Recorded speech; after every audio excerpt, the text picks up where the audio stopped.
Hello, everybody. Welcome to Stitch in Time. I'm your host, Boise. Hope everything is going well with you. Glad you had an opportunity to stop by and see me and Mama Sita. She says hello, don't you? And we got our book, One Day at a Time, right? Happiness, one day at a time. Today's date, June 15th. And this is kind of interesting. I kind of like this. It's just smiling. And you're thinking, wow, that's it. We're just going to talk about smiling. Well, what's the big deal about that? Smile. You'll like this. When I smile, I open a door. My smile indicates to the other person that I am open to communication, that I want to establish a link between us. I can smile to invite others to communicate with me. I can smile to make others feel comfortable and to invite them to interact with me. I can smile to comfort someone. I can smile and say, I love you. I can smile and say, I like you. A smile is a small gift. I give it generously to those around me and simply those who are in my path who happen to cross it that day. Today I smile because I know that the smile is a prelude to a positive communication. We talk about that too, communication. You have to communicate. You have to communicate with others. You have to communicate with yourself. And even if you're not communicating, guess what you are actually doing? Drum roll. You're communicating. You're communicating that you don't want to communicate. You're communicating that you want to be by yourself. You're communicating that you're hard to reach. You're communicating that nobody likes me and I don't like anybody else. And there, I've just proven that nobody likes me. That's why I hate the world. And that's the reason why the world is a horrible place to be in. And my family's horrible. And my neighbors are terrible. And the people I work with just suck. And everything is just absolutely, yeah, I'm going to go out tonight and get effed up. There you go. Save the cab fare. You already know why you did it. That's why you do it. That's why you set it up. That's why you have those little words that you say. Oftentimes when you're smiling at people, it's hard to say, hey, I'm really having a crappy day. I work with some people, I tell them, I say, hey, can you do me a favor?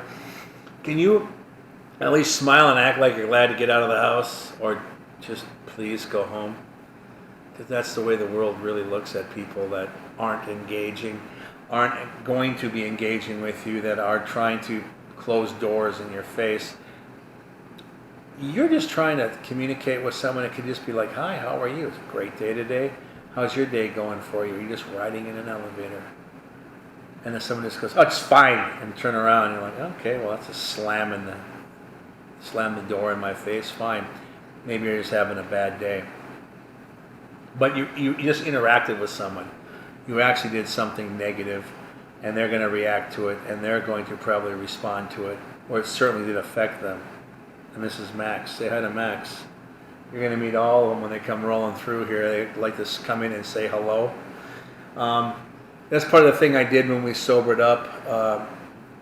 Kim was allergic to animals. We went out for a walk. We found Kirby, our little tuxedo cat, and we knew that she was allergic. We couldn't do anything about it because she had a little dog she had all her life. Then she went to college and came back, and she suddenly became allergic to her little dog, Tim. And he kind of looks like Toto from The Wizard of Oz, cute little guy. And that was it. She couldn't have any more. So we just never bothered. And I came from a farm with animals all around me, so I had dogs. Cats were mostly in the barn, but always surrounded by animals. And then one day we found Kirby, and she wanted to take him home, and then she wanted to see if she could get him placed in a rescue home. And she realized she wasn't sneezing. And we had a friend pick Kirby up and take him, and we had a night without Kirby, and we decided, no, we got to have that cat back in our life. That cat suddenly meant something. And he's been with us ever since. The funny thing is that I hadn't been around animals being with her Kim for so many years, that I literally got scratchy-eyed throat. And I was starting to show signs of being allergic, and I'm like, how can that even be? But I guess I hadn't been around animals for so long because of Kim's condition. So I took some Zyrtec and lied and said, yeah, I'm fine. And eventually I pushed through it, so I'm glad I did. And when you're sober, you want to give to others, other people, and it could just be another living being. You can look at it as like one of God's creatures, or just another pet in your life, a cat or a dog. These are things that are accepted into many people's homes. You might go to a neighbor's house and their dog is mean. It's the way it is. Put them in a room, don't let them bite you. Some of them are just wonderful. They hang out with you. Some cats don't want to come near you, and some do.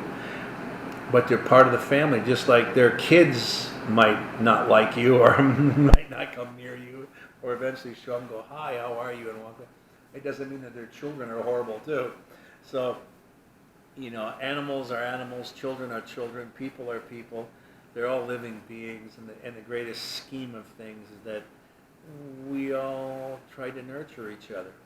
And a smile to another human being is very important. That's what establishes it. That's how you meet a stranger. A smile is something that, it's like the song Wooden Ships, Crosby, Stills, and Nash. It's 1969 maybe, during the Woodstock era, but it was when you smile, that's the one thing that it communicates, that we are going to be friends, even if we don't speak the same language. A smile is the same in every language. So it's important that you smile. It's important that you greet people and try to engage with them. And even if you're busy and you're on your cell phone and you've got other things, look up and go, hi, how are you? I'm fine, thank you. I'm a little busy right now. Oh, no problem. I just want to say hi. Glad you did. Thank you. I'll talk again, especially if you know that individual. If they work with you in the office or whatever, you don't want to blow them off. You continually blow them off and you make them feel bad, like they're being intrusive. Oftentimes, if we're having a bad day through our addiction, we can become complete self-centered a-holes, and we can just go ahead and take it out on other people because, talk to Bob. Dang it. He's out drinking every night anyways. The hell with him. He isn't like me. He's a lot like you. Matter of fact, he probably is you. That's the whole thing. The only difference is he's still using. That's all. And you should be a better example. Because when he's at his lowest point, he might look at you and go, God, I want to be more like you. I've had people say that to me, and it was quite flattering. And sometimes it's a little unnerving because I didn't expect it from that particular individual, but they will say it. I Uber, and so I do the ride share. And I've taken people to the airport, and they've actually asked me, we got in a conversation, you're driving drunk people home. And you're like, yeah, rideshare takes, in Texas, dropped the DWI rate by, I guess, 39%. It's really a great thing. Then I end up sharing with people that I don't drink. Now, that's during the day. I would never pick someone up from a bar who's half lit and say, wow, yeah, I have a great time. Yeah, well, I don't drink. No, I'm not going to suddenly be counterpoint to your point. But people are on their way to the airport and we're talking, and they will always share with me, and this is the amazing thing. They always have a father, a mother, a brother, a sister, a friend who is struggling with addiction. And when they hear that I've been sober for 30 years, they want to talk to me. They want to reach out. So now they're reaching out through this website that they set up for me so that I can reach other individuals as well. And because I care. There was this lady, she was, I didn't know what to do. I dropped her off at the airport. She's going back to LA. She was so worried about her brother, and she was praying that she would be able to do something to help him. And she never would have dreamed that she'd meet someone like me who was so free-spirited and sober for 30 years. And we're outside the airport unloading her bags in the back of my car, from the back of my vehicle. And she says, can I lay my hands on you and pray? Okay. And she did. So I'm standing in front of the airport, and she's got her hands on me, and she's praying out loud. And people are gathering around watching. And it was a bit odd for me. It felt a little uncomfortable, but it meant something to her. Later on, she got a hold of us, and her brother is still struggling, and every now and then she drops us a line. Everyone remains anonymous unless you want your name out there. First names are first names. If you send me something and your name is Bob, I'm going to use your name Bob. If you don't want me to use your name Bob, like someone's going to be able to figure out that you're the only Bob sending me an email, then use Robert. Change your name then. But even on Facebook, you're going to have a picture of your face or whatnot, so you might want to put a Mucha Lucha mask on. I don't know if you want to conceal yourself, but at least show your smile. Communicate with your smile. It reaches out to a lot of people, and it's very important. And there's a lot of us out there struggling. I'm struggling. You're struggling. Life is a struggle. Remember this too. When I was in my addiction, I always looked at it like a finish line. If I got this, I would be happy. If I got this, I would be happy. If I got this, I would be happy. No, you're not. It's a process. What are you doing to get to that goal? But that goal is not the end result, because there will be another goal if you're progressing and growing as a sober individual and a productive human being. So there's never a finish line. I'm sorry to say the finish line is death. And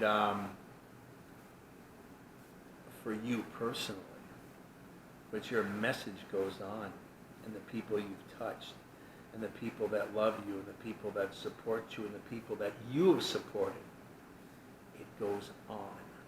So it never really ends. So it's still just a journey going on.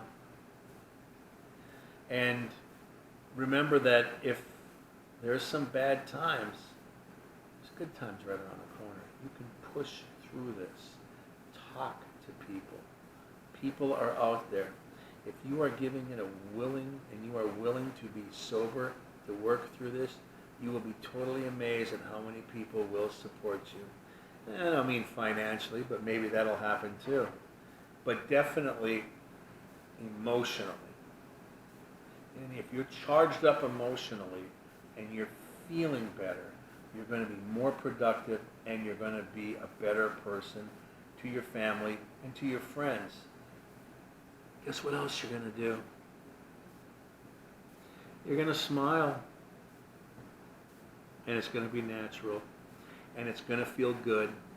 And you're going to like it. And people are going to come up to you and say, "Hey, how are you today?" "I'm fantastic." And in the back of your mind, you might say, "Why is that person talking to me?" Because they saw you smile. And when that lady left the airport, she got in there, 3-4 other people come up to me, asked what that was about, and I told them with a smile. And they started telling me about their family members. And one of the guys said, "Jeez, I have a problem with that right now. I can barely even admit it. It's easier to talk to a guy like you. 1, you're a stranger. 2, you obviously must be getting some sort of results if they're laying hands and praying on you." I'm like, "Well, you just happen to see something that it's a public display. It wasn't meant to be anything more than her getting energy from me and praising her God." And that's the whole thing, I mean, it's like, it's how you feel with your religion too. You might be religious, you might not be religious, you might be Muslim, you might be Catholic, you might be a different type of Christian, you might be a Baptist. Your God might be the same, but there's so many different degrees that your God might be different than the other God. So that's when I say your God, it's like who you're answering to. Something outside of yourself. Something that makes you smile. Something that gives you comfort. Something that recharges your battery so that when you hold your children, you're giving them the same type of love that you just felt from your God, from your community, from your work, from your friends. That's what's important. It's the connection, not the rejection, keeping people away. That doesn't do you any good. You look fearful, you look ignorant, And if you're too afraid of other people, then just stay away. Just stay away. Don't put yourself in that situation where you think that you need to, marginalize somebody. But that's it. I don't want to take you down on an end note like that, but I want you to keep smiling. That's a great song by Wet Willie. Keep on smiling. Great little Southern rock song. I think from 1974, might be 76. Someone find out and let me know. Anyways, I appreciate you stopping by. I appreciate you chatting with me. I appreciate you having a little cold coffee with me. Cheers. It's perfect on a Texas day. Ice cold coffee, and especially because the AC went down here at our place. So it's 84 degrees and climbing. Ooh, we ball guaranteed to heat you up. But we'll get all that fixed, and I'll just keep smiling. So thank you for coming in. Thank you for hanging out with me. I truly, truly appreciate it. Like us on Facebook. Look for us on YouTube and all those other little outlets where you can communicate with us. And I appreciate you stopping by. And like I always say, peace and love. Peace and love. Thank you very much. We'll see you again.